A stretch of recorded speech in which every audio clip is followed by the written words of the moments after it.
ॐ असम्भवमिशम्भव कर्तुमुद्यतं प्रचण्डझञ्झाव्रतिरोधशक्षमं युगस्य निर्माणकृते समुद्यतं परं महाकालं मुं नमाम्यहम्।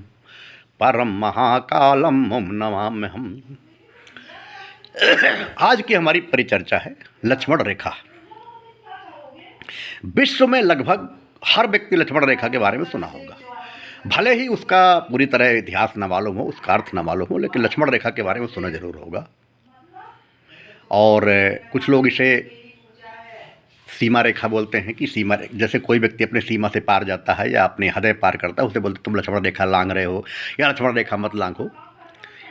और कुछ लोग जानबूझ करके सनातन संस्कृति को बदनाम करते हैं कि लक्ष्मण रेखा यानी महिलाओं पर बेड़ियाँ डाली गई हैं, महिलाओं पर प्रतिबंध लगाया गया है और सनातन संस्कृति जो है महिलाओं को द्वितीय दर्जे का नागरिक मानती है। इस तरह से कुछ विधर्मी लोग या सनातन धर्म के विरोधी लोग सनातन धर्म को बदनाम करने का दुष्प्रचार करते हैं कि लक्ष्मण रेखा है, महिलाओं के लिए लक्ष्मण रेखा है, पुरुषों के लिए नहीं है। महिलाओं को बेड़ियों में जकड़ के रखा गया है, बांध के रखा गया है, इसे लक्ष्मण रेखा कहते हैं। इस तरह से सनातन संस्कृति को लोग बदनाम भी करते हैं। आइए इस पर हम विचार करते हैं। सबसे पहले ये जान लेते हैं कि लक्ष्मण रेखा की शुरुआत कहाँ से हुई। जैसा कि आप सब जानते हैं, राम लक्ष्मण सीता तीनों वनवास जाते हैं। वहाँ पर पंचवटी में तीनों लोग निवास करते हैं। शूर्पणखा और जो रावण की बहन थी वो आती है और राम लक्ष्मण से विवाह का प्रस्ताव रखती है। लक्ष्मण जो है उसके नाक कान काट लेते हैं। वह रावण के पास जाती है और बताती है कि हे भाई, दो लड़कों ने या गंदी है पंचवटी की है, खर दूषण तिसरा मारे और शूर्पणखा नकटी की है। तो रावण अपनी बहन को दिलासा देता है शूर्पणखा को, और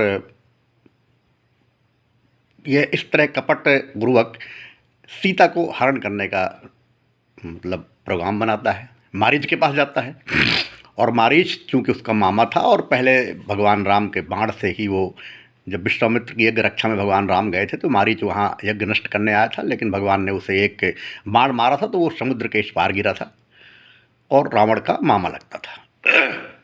रावण मारीच के पास जाता है और कहता है तुम एक सोने का मृग बन जाओ, कपट रूप रख कर, और वृद्ध और असहाय बन जाता है, काफ़ी पीड़ित, कि जैसे और तुम सोने का मृग बन के और एकदम वृद्ध बन करके, असहाय बन करके पीड़ा से कराहते रहना, और कुटिया के जहाँ पर वो लोग रहते हैं पंचवटी में, उसकी कुटिया के आसपास तुम चक्कर लगाना। तो तुम्हारी सुंदरता देखकर और तुम्हारी मतलब अधीरता देख करके सीता को दया आ जाएगी और वो राम को बोलेंगे कि जाओ इस मृग का उद्धार करो, इसका वध करो, तो इसका अंत हो जाएगा। इसके दर्द, ये बहुत वृद्ध है और सह नहीं पा रहा, दर्द है, बीमार है, तो इसके मुक्ति कर दो और इसके मृग ले आओ, इसे हम अपने अयोध्या ले चलेंगे क्योंकि ये स्वर्ण जैसा दिखता है। ऐसा रावण ने मारीच से कहा। मारीच ने समझाया रावण को, लेकिन अंततोगत्वा रावण नहीं माना और मारीच जो है कपटी मृग यानी सोने का मृग बन करके आया और राम लक्ष्मण सीता जहाँ थे वहाँ पर कुटिया के सामने वो धीरे धीरे करके इस तरह माना चलने लगा जैसे कि वो एकदम बीमार हो, वृद्ध हो या न चल पा रहा हो, काफ़ी असहाय, यानी जिसको कातर जैसे देखते ना कि दया दया जिसके ऊपर दया आ जाए, इस तरह की भाव भंगिमा लेकर के और सोने का मृग बन करके वो कुटिया के आसपास चक्कर लगाने पड़ा। सीता की नज़र पड़ी, उन्होंने भगवान राम से कहा कि यह अति वृद्ध और जरट है मृग, इसका उद्धार कीजिए और इसके मृग छाल को लाइए, इसका छाल लाइए हिरण का, तो हम इसको अयोध्या ले चलेंगे क्योंकि ये सोने जैसा दिखता है। भगवान राम उसके पीछे जाते हैं। जैसे भगवान राम उसके पीछे धनुष बाण लेकर गए, वो सीधे छलांग मार करके आगे बढ़ जाता है और काफ़ी दूर जंगल में जा करके भगवान राम को ले जाता है। जब भगवान राम उसे मारते हैं बाण से, तो मृत्यु के पहले वो अपने असली रूप में आता है और हा लक्ष्मण राम की आवाज़ में लक्ष्मण राम पुकारता है। जब जंगल में आवाज़ ज़्यादा गूंजती भी है और वो तेज से बोला भी था, इधर सीता और लक्ष्मण कुटिया में थे, सीता को वह आवाज़ सुनाई पड़ती है और सीता लक्ष्मण से बोलती हैं कि लक्ष्मण, लगता है तुम्हारे भ्राता पर संकट आया हुआ है, इसलिए तुम यहाँ से जाओ। लक्ष्मण जी समझाते हैं कि नहीं माता, ऐसा नहीं है, वो श्री राम के ऊपर कोई कष्ट नहीं आएगा, कोई संकट नहीं आ सकता है, आप निश्चिंत रहिए। लेकिन सीता के ज़बरदस्ती कहने पर लक्ष्मण जी जाते हैं और जाते हुए उन्होंने एक कुटिया के बाहर एक रेखा खींच दिया कि हे माता, आप इस कुटिया के बाहर मत आइएगा और मैं जब तक कि मैं भैया ना आ जाए तो आप अंदर रहिएगा, इस रेखा के बाहर मत आइएगा। और लक्ष्मण रेखा, उसी को लक्ष्मण रेखा बोलते हैं। रेखा खींच के गए और वो चले गए। बाद में उस लक्ष्मण रेखा को पार की सीता तो उनका अपहरण हो गया। यहीं से लक्ष्मण रेखा की शुरुआत हुई। तो इस पर ही सनातन संस्कृत को लोग बदनाम करते हैं कि पुरुषों के लिए पग पग में लक्ष्मण रेखा खींची गई, महिलाओं के लिए पग पग में लक्ष्मण रेखा खींची गई है, लेकिन पुरुषों के लिए कोई लक्ष्मण रेखा नहीं है। इस तरह से यह बात कही जाती है, सुनी जाती है। तो अब आइए इस पर विचार करते हैं, क्या ये लक्ष्मण रेखा हो गई। अब इस पर विचार करते हैं क्या वाकई में सनातन संस्कृति में इस तरह की बातें हैं। तो हम इसके पहले थोड़ा प्रसंग में आते हैं कि आखिर राम को वनवास क्यों जाना पड़ा। आप सब जानते हैं कैकेयी ने कोप भवन में जाकर के राजा दशरथ से वरदान मांगे दो, एक में राम को, भरत को राज्य और राम को वनवास। कोप भवन में कौन कौन थे? सिर्फ कैकेयी और दशरथ, तीसरा वहां कोई नहीं था। कमरे के अंदर की बात थी, रात की बात थी। उस समय राजा सर्वोपरि होता था, कोई हाई कोर्ट कोई सुप्रीम कोर्ट नहीं होता था। राजा जो निर्णय लेता वही माना जाता था। राजा न्यायकारी भी था और फिर चक्रवर्ती सम्राट दशरथ, उनके लिए निर्णय पर कोई कुछ नहीं बोल सकता। अगर वो चाहते, अगर हमारी सनातन संस्कृति में महिलाओं को दोयम दर्जे का माना जाता या उनके प्रति अच्छी भावना न होती या उनको बराबर का अधिकार न होता, तो दशरथ जी कैकेयी को वहीं उसकी बात दबा देते कि कैकेयी, अगर तुमने दोबारा इस तरह की बात की तो तुम्हें हम देश निकाला कर देंगे, तुम्हें राजद्रोह का मुकदमा दायर कर देंगे, तुम्हें राजद्रोह का कारागार में बंद कर देंगे या तुम्हें जमीन में गाड़ देंगे। दशरथ जी यानी राजा उस समय सर्वोच्च होता था, कुछ भी चाहते कर सकते थे वो, क्योंकि बात सिर्फ दो के बीच की थी। लेकिन नहीं, उन्होंने एक महिला का सम्मान किया। जो हमारे यहाँ सनातन संस्कृति में जब विवाह होता है तो 7 वचन पति देता है कि मैं पत्नी के 7 वचन निभाऊंगा, और पत्नी उनके वचनों को निभाने के लिए 5 वचन निभाने का वादा करती है। इसी को सप्तपदी बोलते हैं। एक एक पद में एक एक वचन निभाने की शर्त रखी जाती है। तो दशरथ जी ने, जो कि अकेले की बात थी, उसको मेट सकते थे, लेकिन उन्होंने नहीं, उस बात को सार्वजनिक किया। अपने प्राण उन्होंने जरूर त्याग दिए, लेकिन अपने पत्नी के वचनों की इज्जत की, और इस तरह से राम को वनवास जाना पड़ा। विवश होकर के उन्हें फैसला लेना पड़ा, लेकिन नहीं, उन्होंने मर्यादा भंग नहीं होने दी और पत्नी का बराबर दर्जा दिया, क्योंकि हमारी सनातन संस्कृति में महिलाओं को बराबर सम्मान दिया जाता है। अब रह गई यहाँ पर बात आती है कि यही बात लक्ष्मण जी के सामने हुई। लक्ष्मण जी और सीता जी में देवर भाभी का रिश्ता जरूर था, लेकिन लक्ष्मण जी हमेशा सीता को माँ मानते थे, हमेशा माँ मानते थे। अब आप सोचिए, जब मारीच ने राम की आवाज़ से लक्ष्मण पुकारा तो सीता जी ने लक्ष्मण जी को बोला तुम्हारे भाई पर संकट जाओ। लक्ष्मण जी ने समझाया कि नहीं माता, राम पर संकट नहीं आएगा। लेकिन सीता जी ने क्या कहा? मरम वचन जब सीता बोली, हरि प्रेरित लक्ष्मण मति डोली। मरम वचन, गोस्वामी तुलसीदास ने तो मरम वचन एकदम मर्यादित लिखा है, लेकिन वास्तव में सीता जी ने क्या कहा था? यही कहा था कि मैं जान गई अच्छी प्रकार स्वार्थ का भाईचारा है, वन में तुम साथ जो आए हो कुछ मतलब और तुम्हारा है, पर और भरोसे में न रहो, मैं पतिव्रत धर्म निभाऊंगी। यदि तुम यह नहीं यहाँ से जाते हो तो मैं जीते जी मर जाऊंगी। इस तरह मरम वचन की, अगर तुम नहीं गए तो मैं यहाँ जलकर भस्म हो जाऊंगी, क्योंकि तुम्हारे मन में खोट है। अब आप खुद बताइए कि त्रेता युग में इस तरह से अगर कोई माँ अपने बेटे पर इस तरह इल्जाम लगाए, इस तरह की शर्त रखेगी तुम नहीं जाओगे तो मैं प्राण त्याग दूंगी, तो वो बेटा क्या करेगा? क्या उस बेटे के लिए धर्म संकट नहीं है? क्या उस बेटे के लिए अग्नि परीक्षा नहीं है? आज कलयुग में भी अगर कोई माँ इस तरह अपने बेटे को बोलेगी, जबकि आज मर्यादा मतलब जीर्ण शीर्ण हो गई है, आज मर्यादा बहुत कम बची है, लेकिन आज भी कलयुग में अगर कोई माँ अपने बेटे को इस तरह इल्जाम लगाएगी तुम जाओ नहीं तो प्राण त्याग दूंगी, तो आज भी वो कलयुगी बेटा चल देगा। तो उस समय त्रेता युग में जबकि मर्यादा पूरी तरह थी, वो भी लक्ष्मण जैसे, जिसके बारे में कहा गया है धीर वीर निर्भीक मना, जाग रहा है कौन धुरंधर जबकि भुवन वर्ष होता है, बिरला ही योगी होता है। मेघनाथ को वरदान था कि 12 वर्ष लो जो तजय नींद नारी और अन्न, सो जन तुझको मारी है औन न मारी अन्न। मेघनाथ को वरदान था कि जो 12 वर्ष तक नींद नारी और अन्न का त्याग करेगा वही तुमको मारेगा। लक्ष्मण जी थे जो 14 वर्ष तक नींद नारी और अन्न का त्याग किए और उन्होंने मेघनाथ का वध किया। ऐसे लक्ष्मण जी को सीता जी जब इस तरह बोल रही हैं कि तुम नहीं गए तो मैं मर जाऊंगी, अब बोलिए लक्ष्मण जी क्या करें? कोई भी बेटा क्या करेगा अगर एक माँ इस तरह बोलेगी? इस तरह घटनाएं आज भी बहुत होती हैं हमारे समाज में कि महिलाओं के हठ के कारण पुरुष वर्ग को कोई न कोई ऐसा काम करना पड़ता है जो उचित नहीं होता है, लेकिन हठ के कारण करना पड़ता है।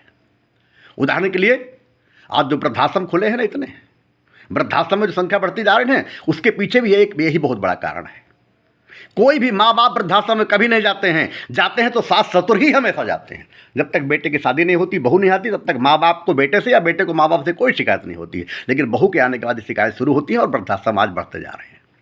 देखिए, हम ये नहीं कह रहे हैं कि हर घर में यह होता है, हर समाज में होता है, लेकिन जब भी होता है उसके पीछे यही कारण होता है। तो अब लक्ष्मण जी को मजबूरी में जाना पड़ा, यानी स्वेच्छा से नहीं गए, मजबूरी में गए, विवश होकर गए। अब आप बताइए, लक्ष्मण रेखा की जो बात आती है, मैं आपसे पूछता हूं कि आप जिस कॉलोनी में रहते हैं उस कॉलोनी में कभी चोरी नहीं होती, सुरक्षा के पूरे बंदोबस्त हैं, चौकीदार भी है, गार्ड भी है, सीसीटीवी कैमरा भी है, पुलिस का पहरा भी है, लेकिन फिर भी जब आप कभी घर से बाहर जाते हैं घंटे 2 घंटे के लिए, तो क्या आप ताला बंद नहीं करते हैं? आप बंद करते हैं, जबकि आप पूरी तरह कॉलोनी के बीच में सुरक्षित हैं, कभी चोरी नहीं हुई, लेकिन फिर भी आप ताला क्यों बंद करते हैं?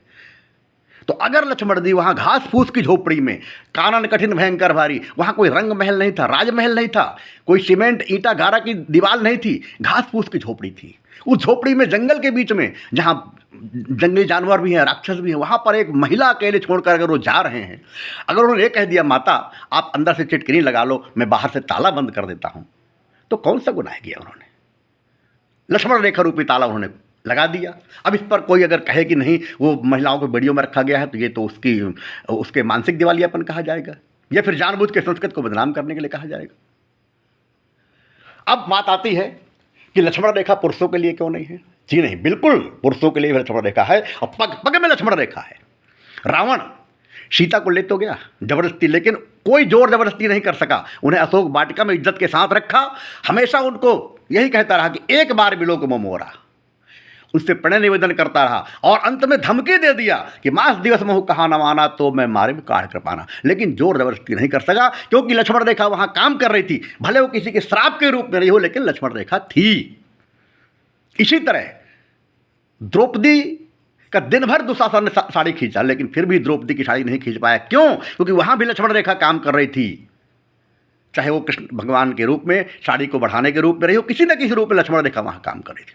हमारे भारतीय संस्कृति में, सनातन संस्कृति में जिसने भी मर्यादा को लांघा है या लक्ष्मण रेखा को लांघा है, चाहे पुरुष हो चाहे महिला, उसको किसी कभी संस्कृति ने माफ नहीं किया है। अगर इंद्र ने अहिल्या के साथ छल किया तो अहिल्या को पत्थर का बनना पड़ा, तो इंद्र को भी उसका कोप भाजन बनना पड़ा। अगर भगवान विष्णु जो लोक कल्याण के लिए वृंदा के साथ छल किए, उनको भी लोगों ने नहीं छोड़ा। हमारी सनातन संस्कृति विष्णु भगवान को जो है सृष्टि का पालन करता मानती है, भगवान का दर्जा देती है, लेकिन उनको भी नहीं छोड़ा है। वृंदा के साथ छल करने का परिणाम हुआ कि उनको शालिग्राम बनना पड़ा, उनको पत्थर का बनना पड़ा। आज भी वह वृंदा तुलसी के रूप में उनके भोग में लगाई जाती है, उनके सिर में चढ़ाई जाती है। हमारे यहाँ भारतीय संस्कृति में, सनातन संस्कृति में महिलाओं को हमेशा ज़्यादा दर्जा दिया गया है। यत्र नारस्तु पूजन्ते रमन्ते तत्र देवता। हमारे यहाँ कन्याओं की पूजा लक्ष्मी के रूप में होती है, देवियों की पूजा लक्ष्मी के रूप में होती है, देवी के रूप में हमारे यहाँ पूजा होती है। आधुनिक युग में भी आप देख लीजिए, मान लीजिए एक उदाहरण मैं आपके सामने रखता हूँ कि शहर के बीचों बीच एक सार्वजनिक शौचालय है, टॉयलेट है, एक तरफ महिलाओं का एक तरफ पुरुषों का। मान लीजिए धोखे से कोई महिला अनजाने में, उसके अंदर कोई दुर्भावना नहीं है, लेकिन धोखे से मान लो किसी पुरुष टॉयलेट में घुस जाती है, तो क्या होगा? मैं दावे के साथ कहता हूं 99% लोग यही होगा, 99% पुरुष वर्ग यही कहेगा, बहन जी आप गलती से यहां आ गई हैं, आपका बगल में है, यही कहेगा। हर पुरुष यही कहेगा, 99% यही होगा। लेकिन कल्पना कीजिए कि यही चीज अगर कहीं कोई पुरुष धोखे से, बिना किसी दुर्भावना से, धोखे से, अनजाने में अगर किसी महिला टॉयलेट में चला जाता है तो क्या होगा? मैं दावे के साथ कहता हूं 99% लोग यही कहेंगे कि ताक झांक कर रहा है। महिलाएं उसको तरह तरह की बातें सुनाएंगी, जूता चप्पल से बौछार होगी, पूरा समाज उसके खिलाफ खड़ा हो जाएगा है, उसे जूता मारेंगे, उसे बेइज्जती करेंगे और उसे कानून के हवाले कर देंगे, और कानून भी उसे जो है जेल में बंद कर देंगे कुछ दिनों के लिए। भले ही उसका कोई उसमें दोष नहीं है, लेकिन उसको अपराधी मान लिया जाएगा। और अगर कोई वो सेलिब्रिटी है, कोई महत्वपूर्ण व्यक्ति है, तो उसके पीछे social media, electronic media, print media लग जाएगी, उसका पूरा कैरियर खराब हो जाएगा। हम रोज रोज हर ही टाइप की बातें सुनते आ रहे हैं। मीटू आजकल एक नया ट्रेंड चला है। जब तक दौलत शोहरत चाहिए तब तक ठीक है, बाद में कुछ दिनों बाद मीटू। लिव इन रिलेशनशिप में 5 साल 10 साल रहने के बाद भी अकेला पुरुष दोषी ठहरा जाता है। तो ये सब चीज़ें हैं कि हमारे यहाँ जो है कभी भी ऐसा नहीं हुआ है कि महिलाओं के साथ भेदभाव किया होगा, बल्कि कानून ने और समाज ने महिलाओं को हमेशा ज़्यादा उच्च दर्जा दिया है। इसलिए इस तरह की बातें करना कि महिलाओं को हमारे यहाँ समानता नहीं दी गई है, ये बिल्कुल गलत बात है। हमारे यहाँ महिला पुरुष दोनों को बराबर अधिकार दिए गए हैं, दोनों को बराबर सम्मान दिया गया है। अस्तु ऐसी किसी भी बात से किसी भी सनातनी को भ्रमित नहीं होना चाहिए। अगर कुछ विधर्मी लोग जानबूझकर ऐसा षड्यंत्र करते हैं तो उनके खिलाफ कार्रवाई, ईश निंदा कानून लगना चाहिए, उनके खिलाफ कार्रवाई होनी चाहिए। और अगर जो लोग अनजाने में ऐसा भ्रम कर रहे हैं, उन्हें शास्त्रों का अध्ययन करना चाहिए, उनको अच्छी तरह जानना चाहिए, समझना चाहिए। हमारी संस्कृति हमेशा जो है महिलाओं के पोषक रही है, महिलाओं को बराबर का अधिकार दी है। इसीलिए कहा गया है कि जहाँ नारियों की पूजा हो वहीं देवता रहते हैं। इस तरह की हमारी सनातन संस्कृति है। बोलिए सनातन संस्कृति की जय।